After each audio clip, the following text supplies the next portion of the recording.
You're listening to Sage Against the Machine, where we talk about the most niche podcast there is. We're talking about Akwesasne and our political situations and some of our challenges and maybe some answers to those challenges. My name's Joshua. I'm Isaac. And we have a guest today. PJ. All right. Tell us a little bit about yourself real quick, PJ. From Akwesasne. I'm a lawyer. Done various functions as a lawyer, whether it was private office, criminal defense work, worked for the tribe a little bit, was chief judge, been an ADA, and currently working at Legal Aid Society of Northeastern New York. All right. We're here to talk about mortgages. Land usage. Land usage and mortgages. Oh, I'm all about that. Why we have such a hard time with people being able to acquire their own homes here in Akwesasne. Oh, really? Yeah. Is it hard? I've heard it's difficult unless you are connected into one of the powerful forces that surround our people. Oh, yeah? I can't just take a teepee up? No. No, if you do that, it'll never work. Everybody wants their 2 acres and a mule. Yeah, we really do want to rebuild like Mayberry. We like the suburbs, don't we? A little bit. I mean, you look at Akwesasne, we actually do have a rich agricultural history. Mm-hmm. And so you saw a lot of clear-cutting people with farms. I mean, we used to have a agricultural fair at the Legion. Yeah. So Cornell was big down here for many years. So, then we had dairy farms. I know some old-timers will always tell you the death of the dairy farms came in the late 60s when they passed what they call a bulk tank law. What's that? And so you could store all the cream in a galvanized, cooled tank. Okay. And natives on the reserve weren't able to get loans to get those bulk tanks. So a lot of the dairy farms actually fell by the wayside during that time period. Oh, that's interesting. And how does that work into what you're here today for? It kind of ties in because when I started with Legal Aid, one of the issues, what I do for Legal Aid in my regular office duties there, not here as a Legal Aid employee, let's make that clear. You're kind of here for Isaac gave me an invite to come talk about mortgages, and I definitely want to take advantage of that to reach a bigger audience. But part of my work up there is in foreclosure defense work. Okay. And so kind of leapfrogging from that, I wanted to dwell more into, if you do a comparison of Akwesasne compared to our neighboring communities, why is it still so difficult for us to build housing, buy housing, sell housing, and to do that generational wealth building that you see off the reserve? And so that was kind of my starting point when I was looking at issues that affect housing in Akwesasne and compare that to the outside and to see if we can identify those problem areas that have delayed that from occurring in Akwesasne. All right. A little bit of a dry subject, so No way. what I try to remind people too is like when you look at the history of mortgage financing for homes, it is actually not that old. When you see mortgage ads on TV, when you watch movies like The Big Short, and you see the idea of a 20-year mortgage with a fixed rate interest rate, and you're going to make that payments through the 20 years, most of it being interest up front, all that good stuff. That's really a byproduct of the Great Depression. Okay. From 1929 on. Right. Because before that, mortgages, I'm talking about off the reserve primarily, obviously. Mortgages were for a very short term, 7 years at the most. Right.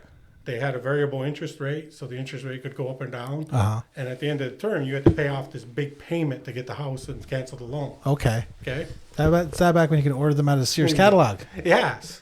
Well, here the Sears catalog actually follows the Great Depression because what would happen during the Great Depression is it's estimated like 1/3 of the home mortgages in the U.S. were belly up and the banks were calling. Yeah, that's like the whole thing, right? The farmer sitting there with a Yeah. shotgun waiting for the banker to come get it. Yes, the mortgage auctions and all that good stuff, penny auctions, as sometimes they were called.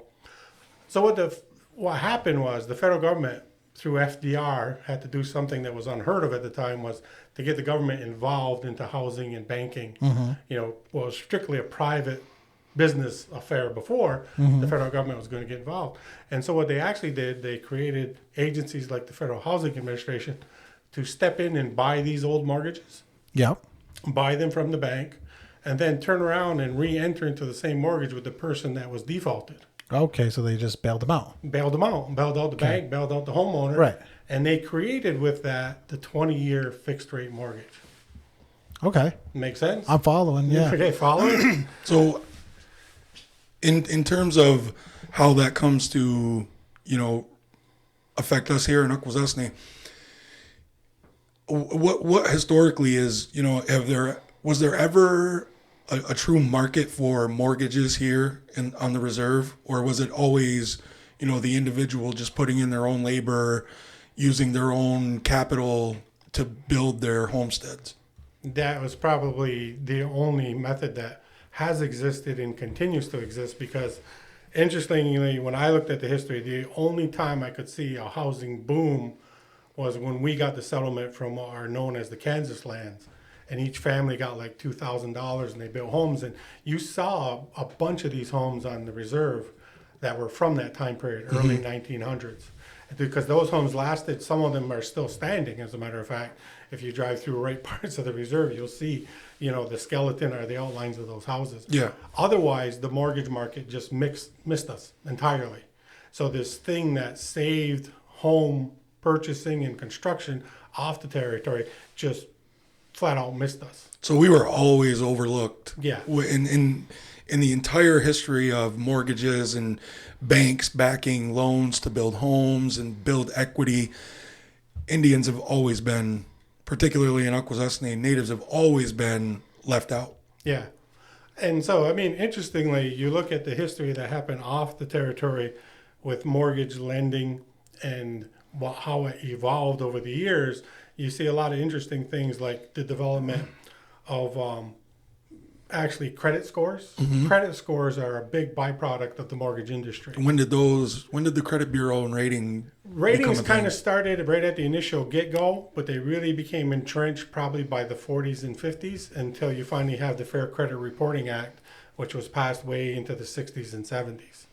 And so, you have that aspect of it. The other interesting thing was the federal government not only created the Federal Housing Administration, but once they kind of saw that worked, right, they created something else called, I think it was the Federal National Home Mortgage Loan Association. It's a federal corporation that actually then full-time stepped in, and their simple job was to buy mortgages. So the bank would make the mortgage, right? This group becomes Fannie Mae. Fannie Mae shows up, buys the mortgage, and what they do by doing that is what they call add liquidity to the mortgage market. Mm-hmm. So now the bank is not waiting 20 years to get its money back, right? They've gotten the principal back, probably some of the interest, and so they turn around and make another loan. And that's how Fannie Mae has evolved to the point in 2008, which was kind of the big short issue, right? It all fell apart. Yeah, it all fell apart, but the one really left holding the bag was Fannie Mae, because Fannie Mae, of an estimated $12 trillion mortgage market, right? It's a lot. $12 trillion. It's a big number. They had half of it. Yeah. So they had $6 trillion in mortgages that they were holding the bag on that might be going belly up. Now, the interesting thing is when I researched Fannie Mae more, by 2020, you know how many mortgages they had made on an Indian reservation? 0? 5? 3. 3. I was close. So out of over a period of how many years? 6 years? They had been in business since the 30s. So 3 over that entire span. Entire to 2008. 90 years, 80 years. And the report I saw was like Awesome. 2020 that they had actually bought 3 mortgages from an Indian reservation. One every 25 years. It's a good rate. Now, is that because of the land, as you can't use it as collateral, or is there something else, other reason? Yeah, well, sort of. It's obviously one of the pieces, because I had to go back and look at that. When you look at that, what these housing programs that developed off the reserve, they developed, one of the other byproducts of it was mortgage insurance. Yeah. Right? So if you've ever dealt with FHA, Federal Home Owners, or Federal Housing Agency, right? That's one. You have VA, Veterans Administration. Okay. You have USDA that has a rural loan thing. Yep.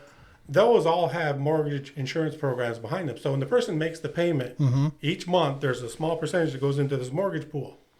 So as the insurance pool opens up, you can insure more mortgages, make more loans. Right. Right? We didn't get that until like the 90s and into the 2000s, where now there's actually a mortgage program through HUD that's ran. It's the HUD 184 program, as they call it. It has its own mortgage insurance that's supposed to help, make loans on the reserve. But again, that's been very slow. It didn't really pop up until the 90s. Didn't really get its legs under it until 2010. And one of the reports I saw on that is, don't forget, the HUD 184 works this way. You just have to be native to apply to get a 184 loan, Okay. meaning it has insurance. Okay. So the banks will go towards you because you have insurance, right? Uh-huh. So if you have trouble making your payment, they can tap into this insurance pool Right. and be made whole. Right. So what I did see, there's only been one report on this program. It was 2017. Uh-huh.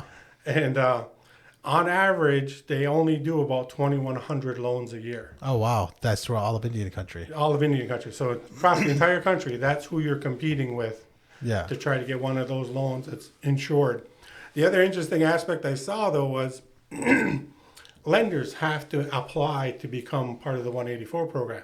Okay. And you can hop online, look at this. There's a list of approved 184 lenders. Mm-hmm. I have yet to see one in New York, Okay. one within our area. Right. Wow. So bank, CCOM, Bank, yeah. CCOM would have to get on board. Key, whoever Yeah. it is. Community And bank. nobody's getting on board. Nobody, I don't know what the reasons are.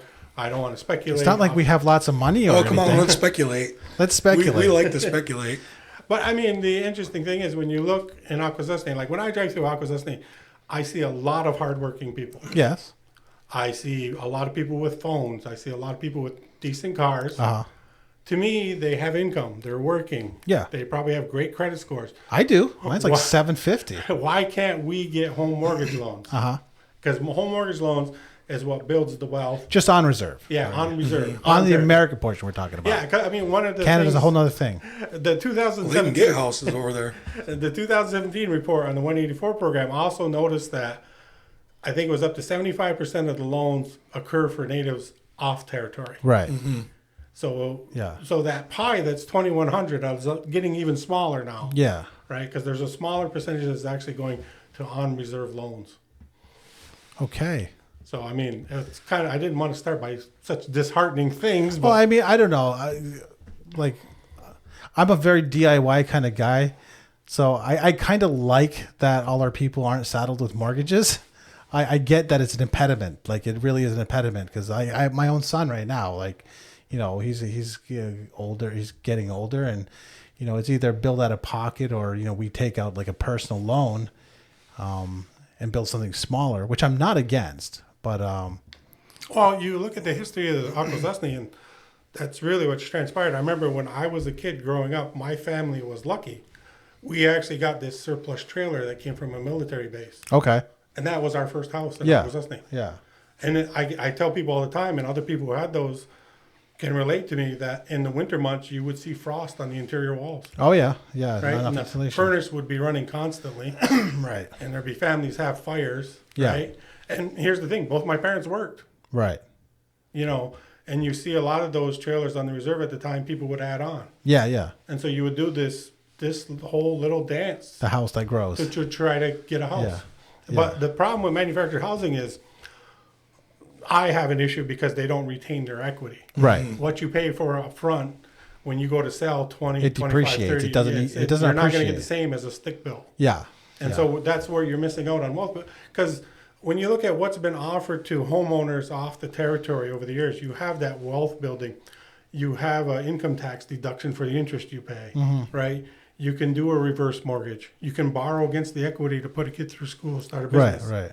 If you don't have that on territory, you don't have all those financial tools. Yeah. And as you were talking about it earlier, that has typically been, you know, I know we've had our discussions about if we're American or not, but in the history of the United States, that's typically been the way that people build whatever wealth that they can, you know, build Yes. throughout their lives. So we've always been behind the eight ball and able to build that equity wealth, right? And so how like do you see that as a detriment to our community overall? Because how you know, and what other ways could you build the wealth that people on the outside can if you can't even build a home? Yeah, I mean, obviously the biggest thing is, you know, with home ownership, that is your ticket to wealth building, because even like when you see off the reserve, like you might, you know, they talk about starter homes, right? Right. Right. You know, you don't see anybody in Akwesasne with a starter home. No. And then they move on to something bigger. They have their family there. They stay there. But for a lot of them, when they get to a certain age, they want to sell it. And that's the retirement nest egg. I mean, you compare that to a lot of our seniors who have worked their entire lives, right? Who've probably struggled to have a home. And then when they reach that age and they can't work and that income drops to nothing, they face a certain level of poverty that you wouldn't see off the reserve because they have that nest egg built up. I mean, one of the classic examples I always use is if you compare Messina to Akwesasne, you know, post World War II, when they had all those programs to help them with the housing, the long-term mortgages, the mortgage insurance, you know, equity, all that stuff. You just simply compare Messina to what we experienced, and you see the disparity. You see where one was able to build wealth and one was not. One did not have access to those financial tools. So when we look at Akwesasne now, you know, as we drive through, you do see that, you know, I mean, of course, people get, you know, those images of what a reservation is, you know, and ours looks quite different than what a lot of people would say, you know, would imagine that a reserve is. You know, in this conversation, that kind of, you know, it makes me think, why do you think that we see more, you know, traditional housing here than what if you go to another reserve out west or even in other places within the Confederacy? You know, why do we see more housing here than other places, despite, you know, this lack of access to the equity markets and mortgages? I think one of the factors, obviously, is that what we've been able to do with the Housing Authority. They've had a lot of great programs through there because they've positioned themselves to take advantage of most of the changes that occur in federal law, like the HIP program. HIP kind of 1965 gets established. The tribe was able to take advantage of some of that, and you see some of those houses from that time period. You get into the rent-to-own program that they used to have, same thing. A lot of the houses on the territory are from that rent-to-own program. Mine is. Yeah. And so, you know, so you do have better housing, but on the same note, you still had sprinkled in there trailers, you still had sprinkled in there these old houses that could be from the early 1900s with the Kansas money that people have just been building upon. And so really you have that disparity. And so, I mean, yes, we're a little better out, but I think it's because we've positioned ourselves. But I think we're still we haven't taken that one big leap there to finally access these financial things. I mean, one of the interesting things I've looked at recently is like, I'm not here to advocate Bank of America come in as a 184 guaranteed lender and suck all the money out of here, right? Because one of the interesting things you see with some of the tribal nations is they're developing what they call CDFIs, and they're really taking a hard look at revolving loan funds, because why not have your own revolving loan fund where you make the mortgage loan, and when those interest payments come in, it comes right back into your loan fund. And then you fund your own insurance pool, and then you kind of multiply it from there. Would that be something similar to what MCA does? That's what I was going to. I believe Kahnawake does it even more. Yeah. Kahnawake has Desjardins right on the res, and they. But don't forget, Desjardins is a foreign third party. Right. For these other CDFIs that are developing, it'd be their own. That money is staying there in the community. It's not a profit to somebody. Right. It's getting rolled right back in. Right. And there's nothing to stop, you know, maybe you could explain to the audience, you know, what a CDFI is, and whether or not that would be something viable that we could do here in Akwesasne, how we would do it. Yeah, obviously it's a Community Development Fund Institute, I think. It's through the Treasury Department. So a lot of tribal nations are doing now is they're developing these things. The hardest thing for them to do is raise capital to be able to make these loans. And so that's what they're doing. They're just starting out with that. Some of them are starting small by like offering down payment assistance as part of a repayment that comes back. And so those are some of the, you know, just they're pretty cool things that are going on out there. One of the themes that I kind of, when I looked at this and studied it, and you're doing your research, is like nobody thinks of housing until you need it, right? And so this is one of those things that the people who are probably most interested in this podcast are the people who need housing. The people who have it are probably the least likely to listen to it, but really should join in the conversation. Oh yeah, I think most of our listeners are fairly younger, you know, or on the younger. I think half of them work for the government. Well, half of them probably work for the tribe, so yeah, you got it. Well, one of the interesting things too is like after 2008, And if you watch The Big Short, I advocate everybody to watch The Big Short because it does a real good job on touching the history. It breaks the fourth wall, if you're into the Hollywood movie making. But the other aspect to it, after 2008, the way the federal government responded, because they passed laws and they passed programs to help people who were facing foreclosure. I mean, so some of these interesting aspects, they were able to exert the most control over the loans that are federally insured, that have those insurance programs, like through Fannie Mae, USDA, VA, and all them. And so these programs step in like, nobody has a crystal ball to tell you what you're going to be doing 10 years into your 20-year mortgage. God forbid you get sick, you have an injury, you miss work, you fall behind on payments. Prior to 2008, even on a federally insured loan, you'd probably lose your house, right? And so what they started doing was developing programs to help address that so people wouldn't get thrown out of their house. They have a program that's called like a partial payment. And so what happens is, so rather than just using the insurance fund to make the bank whole, they'll say, we'll pay the bank and the mortgage servicer, right? Let's say how many payments you're behind, 10 payments at $5,000, right? We'll pay that, but we're going to take a junior lien on your house and we're going to attach it to the end of the mortgage. So that's a partial payment system. Okay. Right? They just extend it. They extend it. That makes sense. Just pay us back at the end. And when the interest rates were so low, they also had loan modification. They said, rather than, just foreclosing on them and dipping into our insurance pool, we want to see if you can do a loan modification with him to redo the payments, maybe extend the term again, and see if they can stay in their house. Right. Lower the payments a little bit, but extend the term, the length of the mortgage. Yeah. And so you have programs like that exist now in all those federally insured programs. And that's something that we definitely need to bring along with us as we proceed and looking at any solution. Because like I said, nobody can guess what's going to happen to a borrower 10 years into a loan. So that's interesting too, is what I think about that is the program you were just talking about. A lot of those that came up after the housing bubble burst never really touched us here because we were never really in the mortgage game, right? Yeah, I mean, that's one of the things I noticed in my research is like when Fannie Mae was getting ready to go belly up, because don't forget the people that own these mortgage-backed securities. I mean, you really got to think of the scale of it. I mean, they're huge. So you think little bank makes loan to you. Yes, that's fine. Now bundle up 1,000, 5,000 of those mortgages.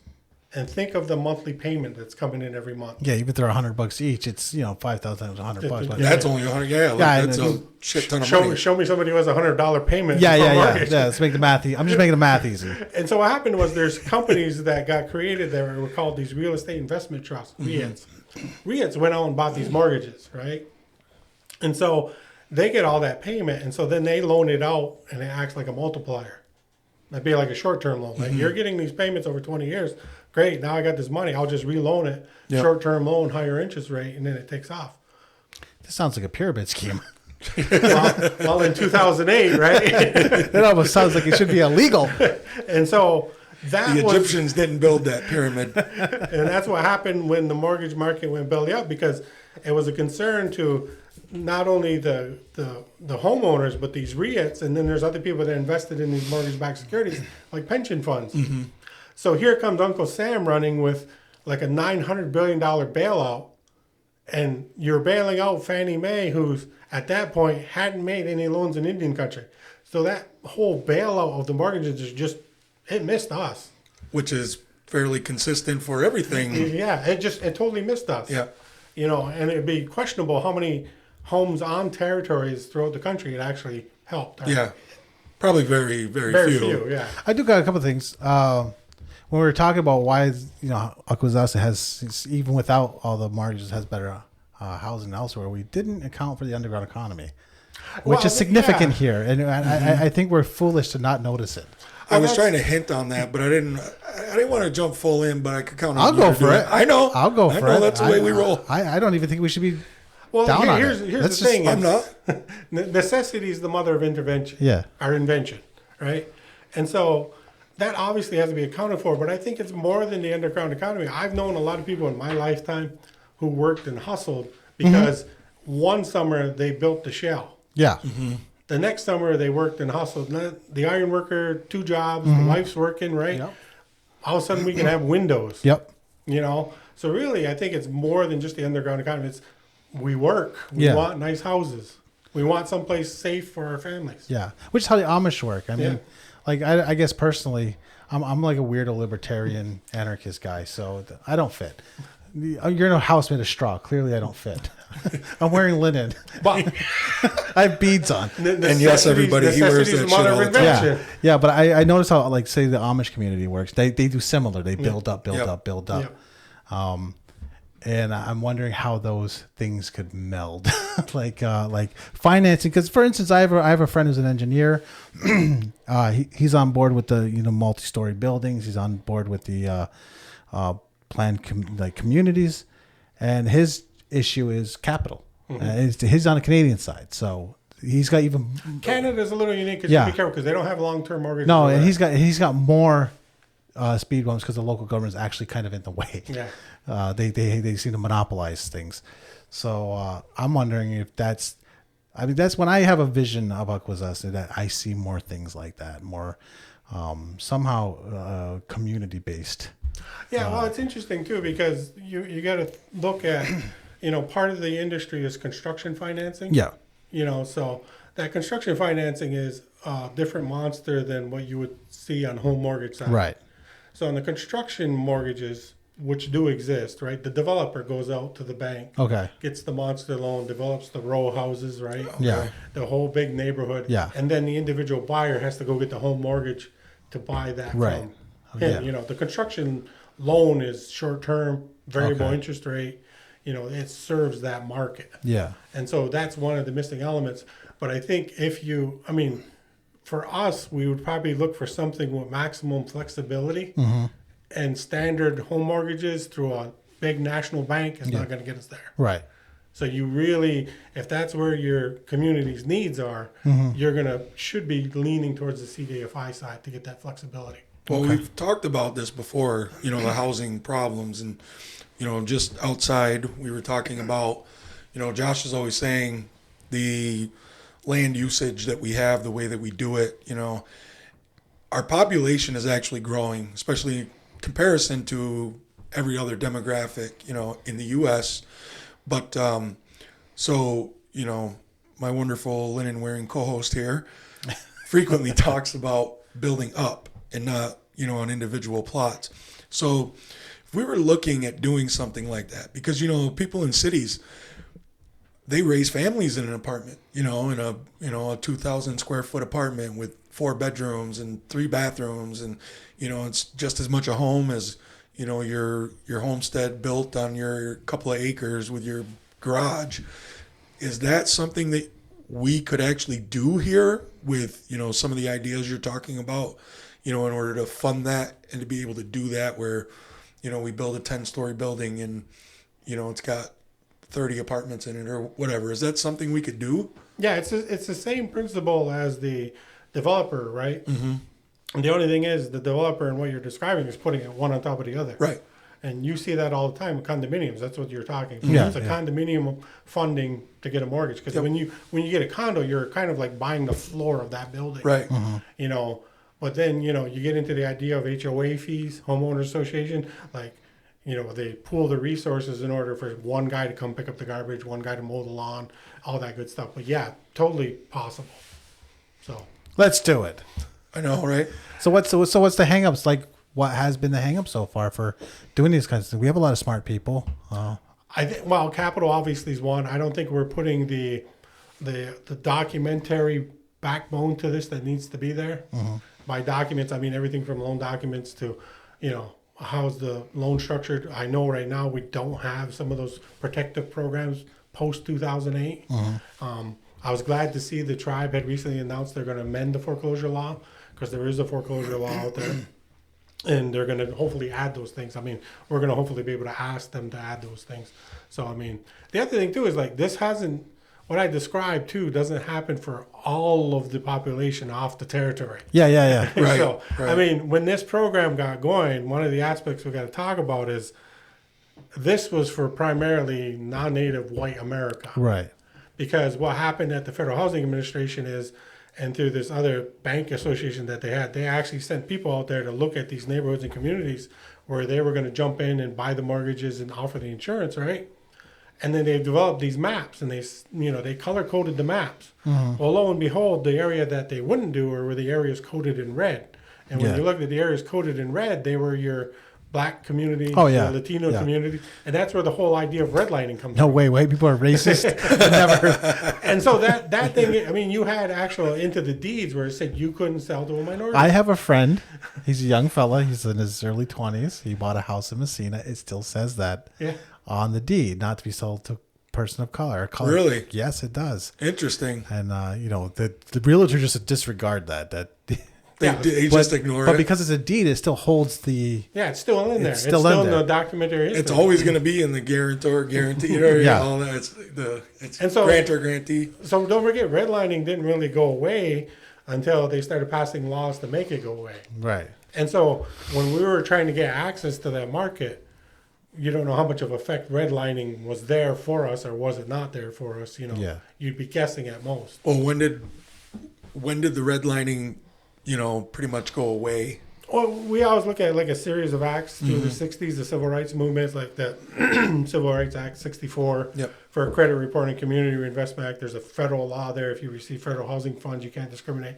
So that kind of really started going down. But this is also not to say it still doesn't occur out there, because I think one of the areas that, we see in our work, through housing and, legal services is something that's now happening in two areas. It still kind of occurs with appraisals, which are a big aspect of home mortgage buying and selling, because nobody's going to give you a loan for something that's appraised low. Get Trump's appraiser. And what they found in studies is if they do these tests and they present the home buyer as white and the home buyer as black, the appraisers always seem to come back with a higher appraised value for the white family than the black family. So that still exists out there. The other issue too is, if you haven't noticed, a lot of the mortgage companies are going into automatic electronic applications start to finish. Rocket Mortgage, classic example. Right? Don't ever talk to a person. I kind of like it with my insurance, by the way. Yeah, but here's the thing though. Those are all built on algorithms. Right. They're built on a computer program. You don't know what's in that program. Right. It seems to be real good at sustaining the current housing market. Right? So is it, in fact, discriminating against communities of colors based on that old data from the redlining days? Are there other facars at play? And they're under no obligation to share the algorithmic method, right? They all claim they're proprietary. Right. Well, I mean, they do create them themselves, right? They get a bunch of nerds from MIT to, do the math or whatever the hell those racist AI geeks do. Yeah. Make it racist, you nerd. And wow, it's really because of the input of the data. Right. Yeah. And you got to consider where the source of the data came from. And so that's obviously one factor. I'll hijack the conversation then. So this is what for what you're saying now, is this why? Because I look up the population of the towns around us, the population of Akwesasne is often more. Yes. We're not really sure because we kind of lie on censuses. Yeah. But you can get a good, there's always good ways to kind of get around that. Yeah. We see that quite a bit. And even the Census Bureau said there's always chronic underreporting on Indianizations. Really, if you look at housing data, school enrollment, enrollment of the tribe itself, the nations that are there, you get a much better number. And we are significantly bigger than the areas around. Right. I do know some of us double dip. Yeah. So, well, in the mortgage market, there's no double dipping. Yeah. That's the one thing. Yeah. Is there cooperation between, Canadian banks, U.S. banks, so that there is no double dipping? No, because you're permitted to get as many mortgages as you want as long as you can afford it. Yeah, they'll keep taking your money. Yeah, they'll take your money forever. Is that why they have malls and we don't? Well, sort of. I mean, there's we saw the Messina Mall close once the industry left the area. Yeah, there's that. But I mean, they're still supporting, the other mall there, East, what do they call it? The place where the movies is. Where the Galaxy is, all that. They have department stores. They have grocery stores. Yep. We have the need for actual grocery stores because we're driving to the towns around us. We truly do. And why don't we have the population? And in my head, I'm thinking partially it's because the way we use the land, we're kind of scattered. There's no town center in Akwesasne. Because there's no... One of the things when you look at mortgage and housing, right, is... you have that concentrating that you're talking about, right? But the biggest, most obvious aspect is, and I see people on Facebook and social media bring this up all the time, and it's a valid point. You could get a $200,000 house. Let's say your monthly mortgage around $600. Everybody know what the rent in the area is right now? Average got to be at least 800. 750, 800, more for a house. For the number of bedrooms. Yeah. And don't forget, you're not getting equity. You're not getting ownership, but yet you're paying extra. Yeah. Yep. So the money that should be extra in the household each month is going out the door for rent. Yeah, that was my other thought of Akwesasne. There's no reason to sell land. No. You're not building equity in it. You're not. You can't take a mortgage out on it, so you really can just hoard it if you want to. Like, it makes sense to hoard it because why wouldn't you? Well, if you're a greedy pig. Well, no, I think it's deeper than that because it's the only asset left in the family. Yeah. Yeah, there's that, and then also our underground economy. One thing you can do when you have a lot of capital and you can't just put it in a bank is you can build stuff. Yeah, to some extent true. But building stuff is a lot easier when you can do it with bank finance. Oh, yeah, absolutely. But if you're in the underground economy, you tend to have a lot of liquidity. I mean, but again, that's just a mark of not having housing financing. Yeah, so to me, it's like this is the system. The cycle is everyone's renting. That benefits a few rich people. And then they just get richer. They build more rentals, which gobbles up the rest of the land. Well, even for them, life would be far easier if you could get mortgage financing. Yeah. Even if you're a landlord, a well-heeled landlord, right? It would make more sense if you had access to mortgage financing to build more housing. I mean, that's how the affordable housing works. I mean, affordable housing right now, outside of the territory, for years it was marked by the 60s and 70s when they built the big public housing authorities. They have totally moved away from that model. Yeah. Number of those units is shrinking every year. And they've gone to, God bless the economists and the finance people that now go through a tax credit model. Yeah. And so what the tax credit model works is you build this big unit, it's 100 units, and they say, look, if you make 50 or 60 of those low income, we'll give you a tax credit. Right. And that's what they're doing. Gotcha. Yeah, just because as a community, it would behoove. It's kind of stupid if you can make a $1,200 a month payment, but you're renting and you don't plan on moving. That's But there's no. It's solely because you have no access to a bank. Because you can't. Yeah, because you can't get the bank to buy the home. Well, yeah, that's the other thing too. Is like you talk about the $1,200 payment. When you talk about credit reporting, I always get into this issue with a lot of people because a lot of people don't, I think, really truly understand credit reporting. Credit reporting in the United States is a function of private industry. Yes, yes. Okay, it's not a government thing. It's not a government thing. They call themselves bureau, but they're not associated with government. Just like the UL's like that too. The big three are private industry. Yeah. So that's the first thing. The second thing is, where do they get their data? Reporting from credit cards. Wow, that's one aspect. But here's the thing is, in order to report, the business has to agree to pay those big bureaus money every month to report that data. I see. That's the stock and trade of the credit reporting agencies, right? So there's a cost for that. Yeah. Not everybody does it. So if you're way up here and you have this small landlord and he doesn't have an agreement with the credit reporting agency, you're not going to get credit for all those rental payments you're making. Your credit score is going to stay static. So, yeah. So I do know in Canada they made that a law that they have to renting counts for your credit. They're slowly wiggling it free on the Americans because that ties over to we have people, and this is the hard part with the modern society and modern banking is if you don't have electronic records, you're on what we're starting to call a electronic desert. Yeah. Okay. Because nobody knows you exist because electronically there's nothing there. You know what? Actually, when we're talking about this, I know people, more than one, who make, good money, and their credit score is like 400, but no problem. They could buy a truck. You know what I mean? Whatever. But when you go to talk about their credit score, it's like, why don't you have a credit card?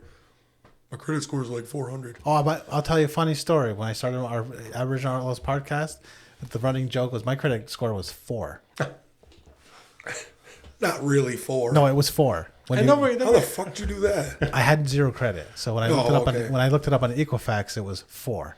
And don't forget, everybody in the world Yeah. starts out this way. I mean, Yeah. like Right. you don't come out of the womb with an $800 credit right. score, and then we No. start playing with it. Right. No. That was now like 750. Yeah. Yeah. So, and I was just following a little bit of advice, and And so that's my first piece of advice for people who I see this over reliance on credit scores. That's the first thing. The second big part, and this is what I was trying to think of earlier when it comes to mortgages, is the underwriting. aha, Underwriting is the bank's guess as to what you're going to be able to afford Yeah. in the future. And that is much more than just credit score. aha, Okay. I mean, you can look it up on the internet, and if you look at the underwriting standards that each one of the banks probably rely on, credit scores obviously in there, right? But there's also something called DTI. okay, DTI is what's called debt to income ratio. okay, Okay. They need to know that you have enough income left over after your debts aha, to pay a mortgage. right, So they usually hover around like if you want to be in the good part of the economy, you want to be in that 29 to 31%. Yeah, you can easily dedicate to a mortgage payment. And so you have factors like they look at how long you've had bank accounts. They look at your credit use. I mean, there's multiple factors that go into this. That's why I kind of cringe when I see online and TV and you see people pounding the tables about credit scores and mortgage. Yeah. It's not just the credit score. right. We don't do a good enough job telling everybody of this entire picture that goes on. It's not just what So- you make; it's what you spend. Yes. Who would you what would you if people are interested in this topic and what you had just said, what would you advocate for them to do if they want to learn more about this? Like if they're all of these things, the different factors that go into it, what should they do? Are there people they should go to, or should they just do their own research, or We can are try there to, resources out there? there's some resources out there. I mean, the hard part is like the 184 program, which is probably the big thing. I was glad to see we finally had a USDA loan on the territory. I saw that. I mean, I remember when I was on the bench and we were able to work with council, we were able to get the VA program here. I've helped people get loans through that. Yeah, I wanted to bring that up. Yeah. So, I mean, one of the things is we're not doing, like when you say, how come we're not doing this here? One of the good things we're not doing is we're not centralizing this in one location. Right. Whether it's electronically, physically, where people can go to start learning all this stuff that's going to play such a big role in their lives. So all of these things don't necessarily go with the housing authority. No, not necessarily at all. I mean, you have HUD. This is one of the things that makes me mad about HUD. HUD has these housing counselors all across the country. They don't have none in Indian country doing 184. Wow.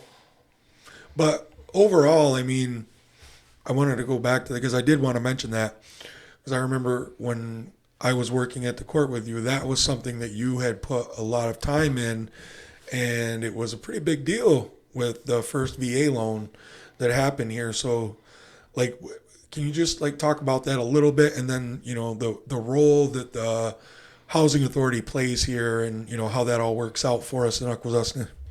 Yeah, so I mean, the VA loan idea is pretty old. I mean, you go back to World War II, the really refining of that program, like 1945. None of that occurred for any of our vets. And so, and really it wasn't, I think, I have some of the timelines in here. It was like there was a pilot project to finally do it in Indian country in 1996 or something. And then it finally became a program in HUD like in the 2000s. 2007 maybe, and we didn't get it here till 2016. So it took 60, Yeah. 70 60, years. 70 years Yeah. to get it here. And so, like, you see these great documentaries about the greatest generation getting their VA loan, having their family, getting all those Code things that go talkers. with Not our code doctors. that's why I say, and you look at the number of vets we've had that served that were part of that generation, never had access to that. And so that was one of the, the motive, because I'm a vet, was one of the motivating factors to get that done. And so how do you do it? And so we kind of knew it was there, contact the housing authority. They knew it was there. Then it was coordinating with council to get everybody to come together, because all that was needed at the end of the day was an MOU between housing authority, tribe, and VA. Yep. And so finally getting those parties together, being able to do that, get it signed. And lo and behold, after I got off the bench, 4 times I've helped vets get their loan to act as an escrow so they can have now houses and they have VA loans. So, I mean, it's just one of those things that's just hair-pulling frustrating. Was it just a thing of people didn't know that it was there, or Oh, don't forget, the program didn't exist until 2007, Okay. right? Yeah. So it took enough people It took bitching. enough push all around Indian country. Yeah, yeah. to Because finally- for whatever reason, I don't quite get it. A lot of Indians join the army. I don't get it. Oh, you'd be surprised. I mean, I think if you ask every vet every day, you probably get a different answer. Yeah, yeah. Yep. Probably it's because my uncle was one. Well, I mean, I've heard that. You know, you hear different. yeah, Yeah. you want to get out of here. To me, it was like it was the single wide squalor. Right. I wanted to ticket out of there. Aha. And I've heard that Yeah. as a I reason. mean, that's probably the for a biggest bunch of reason now. A people. lot of people. Yeah. Yeah. That's why it's all Yep. like poor Latinos and poor white Yeah. dudes and And even like you know, you hear a lot of the times it's. I joined the military in order to be able to go to college for free. Well, that's an indicator of poverty. You Yeah, know? yeah. I mean, so Yeah. ultimately, I think a lot of the motivations of people are based on, you know, poverty. yeah. But and the great thing about getting that program going is it can be done, Right. Yep. right? Yeah. Those guys have their loans, they're paying their loans. I mean, so because I think regretfully one of the stereotypes is that people might presume Indians don't pay their loans. I think that's a crock of bull. Yeah. I think there's Yeah. a great majority that pay their bills on time. I've heard politicians Yeah. in Indian countries say. Yeah, I heard one particular guy say we can't have a utility because people won't pay their bill. yeah, Yeah, that's- which is that's- That's nonsense. and that's why we can't have an electric utility. And even for the default rates across the country, I think the most you saw in New York, I think, was like around 2.6%. Of all Yep. the mortgages in New York State, it's around 2.6%. Yeah, because nobody wants to lose their home. Nobody. No, Yeah. that's the one thing you can't. You know what I Yeah. mean? That's that'll be the last thing anybody's going to let go of. And Yeah. the other thing too is you see, I think, especially in Native communities, they want to pay it off early. Yeah, They want to be done with I'm it. so debt averse. Like, Yeah. Yeah. If I get it, I want to be done early. yeah, I'm that way too. I'm like this. The house you're sitting in is like. Is he going to mention his out of 750 credit score again? I know why you're doing that. It's What? for the ladies. No, Yes, it is. I don't think know. they're impressed by that. Oh, they are. Yo, I have 3 credit cards now.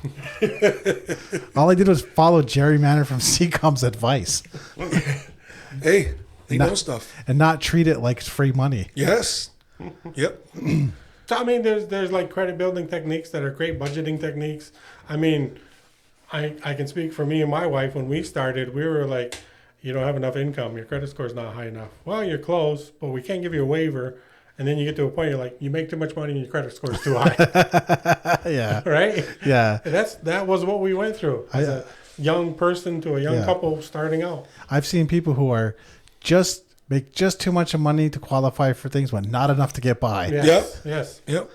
And it's like that off the territory. I mean, Yeah. through the cases I see, it's I think they it's suffer hard in the more. North Country. I think they suffer more For Yeah. sure. because they don't have the safety. They don't have the community we have. Yeah. They don't have that thing. Yeah. And some of them do a little more, but not quite. The farming community is not exactly what Indian country is like. Yeah, I mean, and one of the things that we see, I mean, we do tax foreclosure defense work too, is, the primary age group in that is seniors. Right.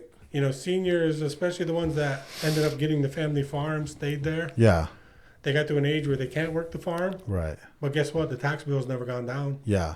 The income's gone down. Right. And all of a sudden they can't keep up, and now they're going to lose that family. Because Social Security is not going to cover No. that continuing rate of tax that No. you owe. Yeah. That was something I wanted to talk about because you had brought this up early when we first started. Selling your land, selling your home as being, could be a difficult thing on territory. Can you go into that a little bit and just explain like what some of the pitfalls are, on the res if you want to sell your property? I mean, is it just the same thing like with the banks? Like, Yeah, it's the same thing because if there's a lot of people that have nice homes. They've taken care of their homes, and they're at a certain age where, like, I have friends that are telling me this now. Like, I had X number of kids. We built 4 bedrooms. Now it's just me and the wife, right? And I'd really like to sell it. So he doesn't have a market to sell to because that market can't get home financing. So what should act as a nest egg for him and his wife, right, is really now it's like an economic burden. yeah.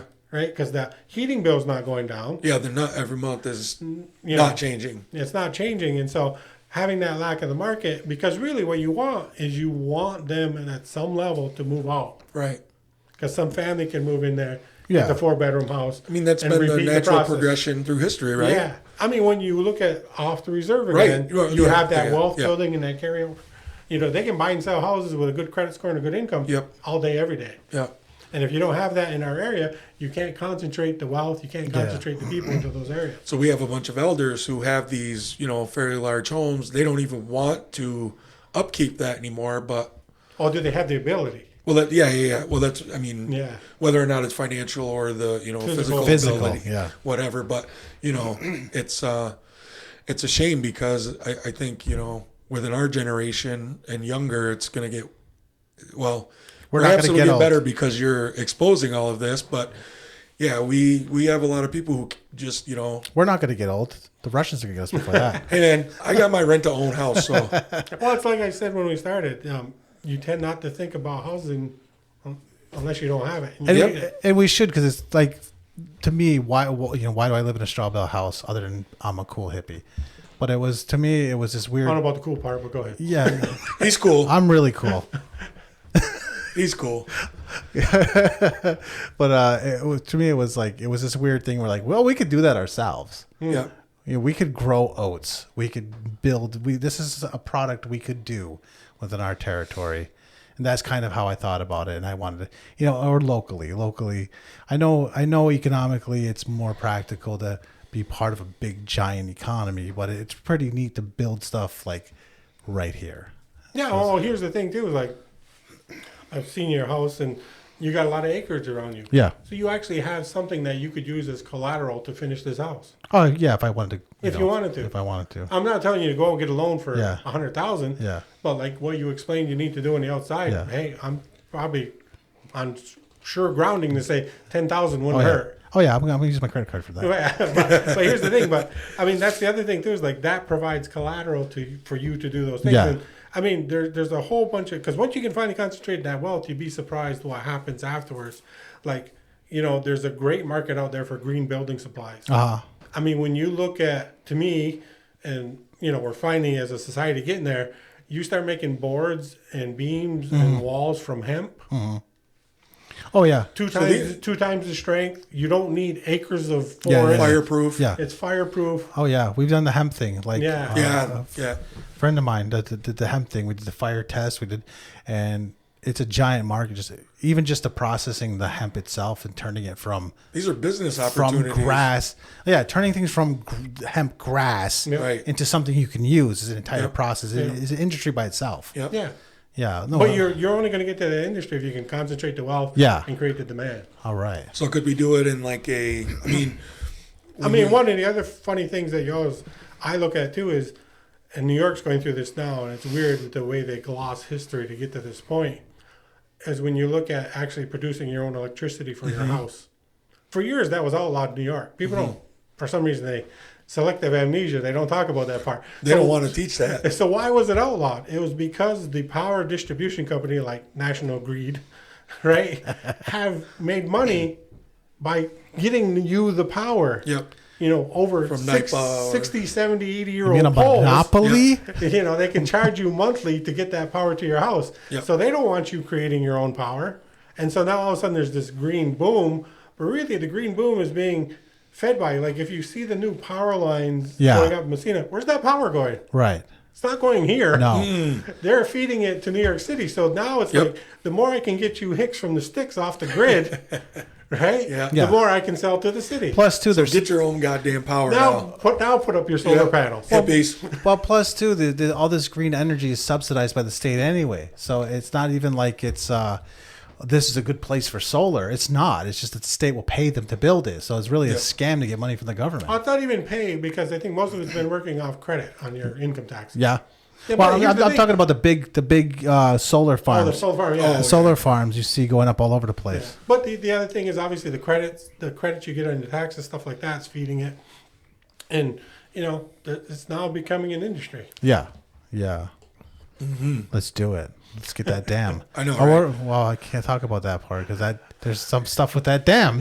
Yeah, there sure is. We should get some power from that dam. But, even listen to those conversations, I think that you guys could easily do a whole show on that because people really need to look at your electric bill. Your electric bill is not, the supply is not what's driving up your bill. No, it's No, a distribution. It's, well, it's the distribution fee, and then there's the fee on top of the fee. The maintenance fee, the with the fee. fee. Yeah, the administrative And stuff. you're paying this fee Yeah. for them to now go give a credit to a solar farm Yeah. located 10 hours away from you. Yeah. You know, I've yet to see one of those fees go into a pool where they're coming back here to Akwesasne. Yeah. So what would, or is that a whole nother topic? That's a whole nother topic, I Okay. believe. Yeah, we got to do it. We'd have to do a different show on that Yeah. one. So mortgages. So what would be the next step for listeners, for people interested in this? What can they do? I would say definitely go to Google.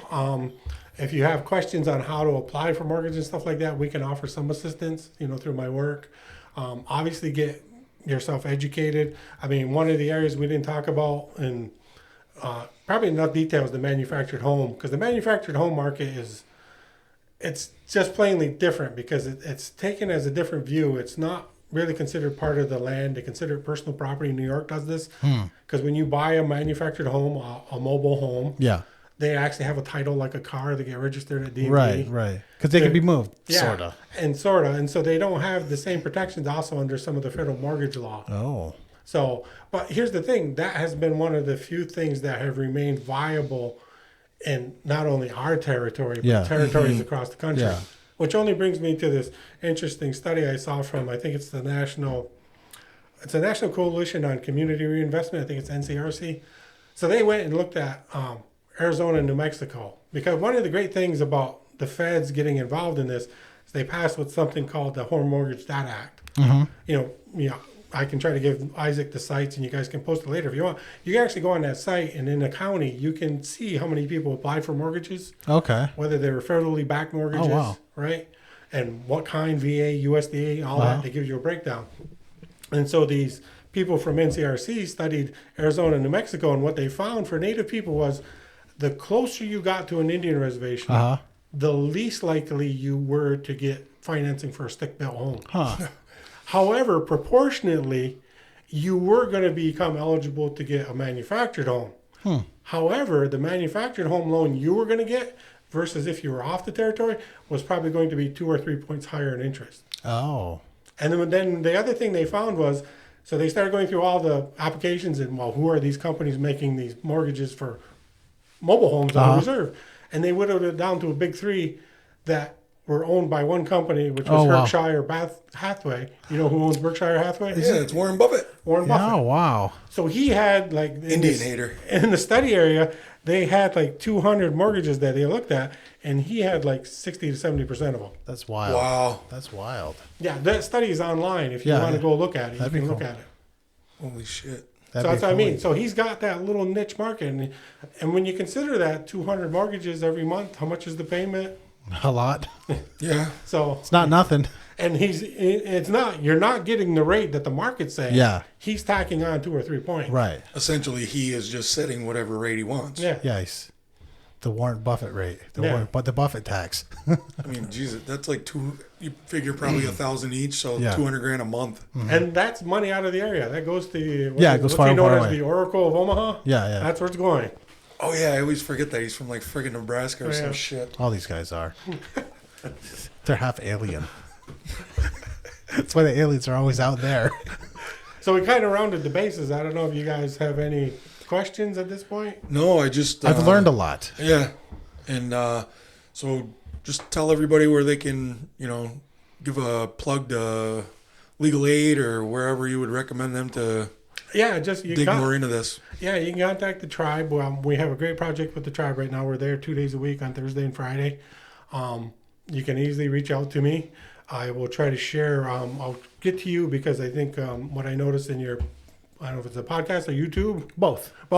that you can actually put additional data down. Yeah, we sure And can. so I'll try to, forward you the hyperlinks and all Okay. the other stuff that you can look at because I've, obviously been researching it for a little while. I'm hoping, make a contribution to make it Yeah. easier for the next family. That's what I'd like to see that younger people be able to, kind of dig into this stuff and get some help. So, because we're having a crisis with people leaving the res. And we like solutions with our bitching. Yep.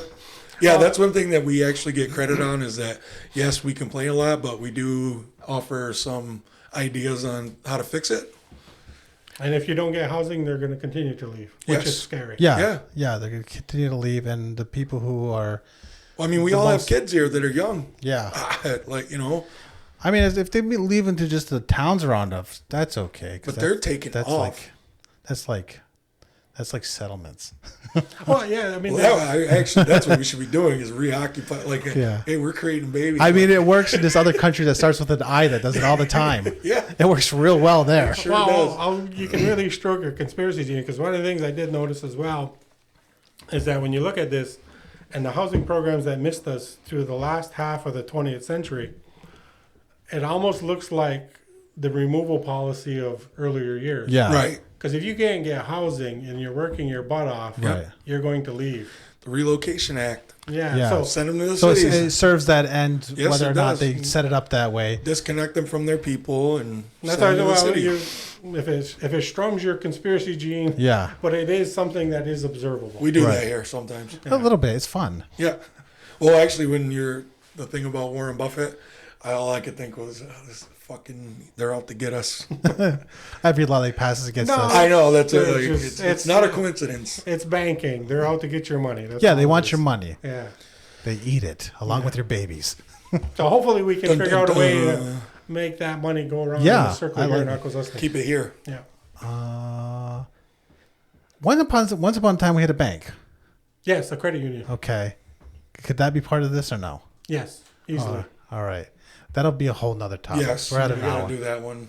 Yeah. All right. We're Sage Against the Machine. I'm Joshua. I'm Isaac. Thank you for your time, gentlemen. It's been a pleasure. If you ever want to have me back, just give me a heads up Absolutely. notice, and we'll see if we can come in and talk about whatever issue you might have. Absolutely. Thanks a lot for coming. Onagi. On it. What do we-